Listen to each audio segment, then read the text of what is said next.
Dear fellow Australians, today is a very significant day for us every year in Australia.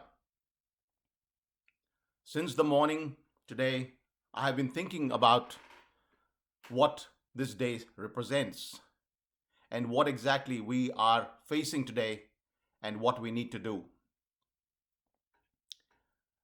No nation can exist without a strong defense. Everything begins with the armed forces of a nation. The people who defend us, they are not only defending our soldiers, our generals, our Navy, Air Force. It's not just our borders that they're defending. Why do they defend our borders in the first place? They defend our borders because inside our borders is a country worth living, in a country where we have this predominance and priority for human liberty and respect for each other as individuals, sovereign individuals. The disruption of the ANZAC ceremonies in parts of Australia for the second year in a row is completely unacceptable. The governments could have taken sufficient precautions and restructured the event, but to cancel them altogether in Western Australia is intolerable. Freedom is too important to be curtailed in this totalitarian manner, even in the midst of a pandemic. Michael Darby from Western Australia has written, "The great West Australian and world-class poet, author Legat, was scheduled to recite the ode at the cenotaph at the Perth ANZAC Day service, which has now been cancelled. Arthur, now 102 years old, was a slave laborer prisoner of the Nazis and knows that every ANZAC Day might be his last. He was denied his ANZAC Day in 2020, and the authoritarian West Australian Premier has done it to him again. How can this be allowed to happen in our country? How did things come to such a pass?" As you're aware, the events of 2020 have forced me to enter into the political fight to defend the most basic value of our existence, our liberty as humans. We do not exist as a slave to the government. We exist as sovereign individuals. And I think this fundamental point has been completely lost by the governments of Australia in 2020 and 2021 when they began to copy the models of the Communist Party of China. This liberty has been earned at huge cost of blood and tears over many centuries. It must not be so casually allowed to lapse. We must not let the life of those who fought and died for us to have been sacrificed in vain.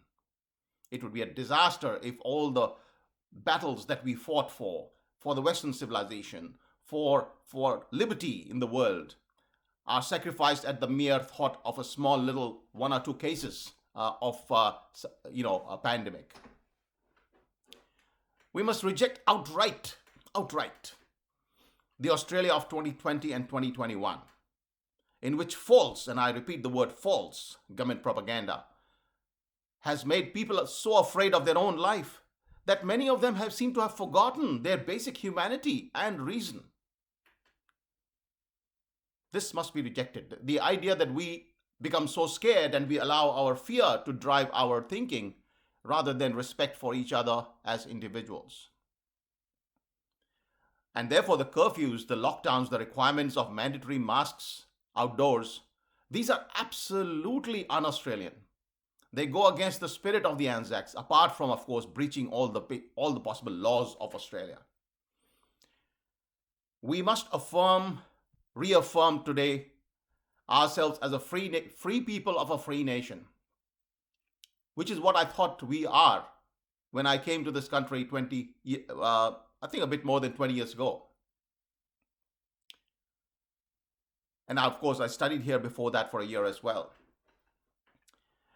It's a nation in which I hope that the governments can rely upon us, individual, trustworthy citizens, to take precautions for our own health and also for others. A nation in which we must have unquestioned autonomy over our own body, and of course, freedom of movement and freedom of speech to fulfill our obligations as a human being. As a relatively recent migrant to Australia, and of course, I've been to the war memorials in Canberra, and I spent as much time as I possibly can in studying the history of the ANZACs. And of course, I also went and looked at the Indian section of this particular war memorial in Canberra, where we know that Indians fought besides the ANZACs. It has been a global battle for liberty. It is not just a battle within Australia and New Zealand. It has been a global battle. And victory was achieved by the Allied forces against the forces of tyranny. And yet we seem to have forgotten everything. I also remember today, it's a day for me to remember the 87,000 Indian soldiers who died fighting for liberty with the Allied forces, particularly the British, and that meant fighting along with the ANZACs during the World War II. But that's not the only one. I commemorate today all other soldiers everywhere in human history, starting from the battles of the Magna Carta, everywhere, who fought for liberty of mankind. A precious little thing that we have put on the back foot completely this year. There's only one country that did not, and that respected humans for what they are. A creature that has been created by something different from, the other animals. We are not here on this planet to be regulated and controlled in the manner that we have been. There was this country, Sweden, which did not do so. We must remember that liberty is very fragile. The history of the 20th century and the past history of humanity shows how fragile it is. The best way that we can remember and honor those who fought and gave up their lives for us, for our liberty, is to reaffirm our commitment to liberty and to our determination and be determined and our determination to never give it up, never, and definitely not for a relatively modest pandemic, which I have explained is in the nature of a 1 in 30-year pandemic, for which we never shut down our borders, for which we never ever did the curfews and these lockdowns and so on. Where have we gone? What has happened to Australia?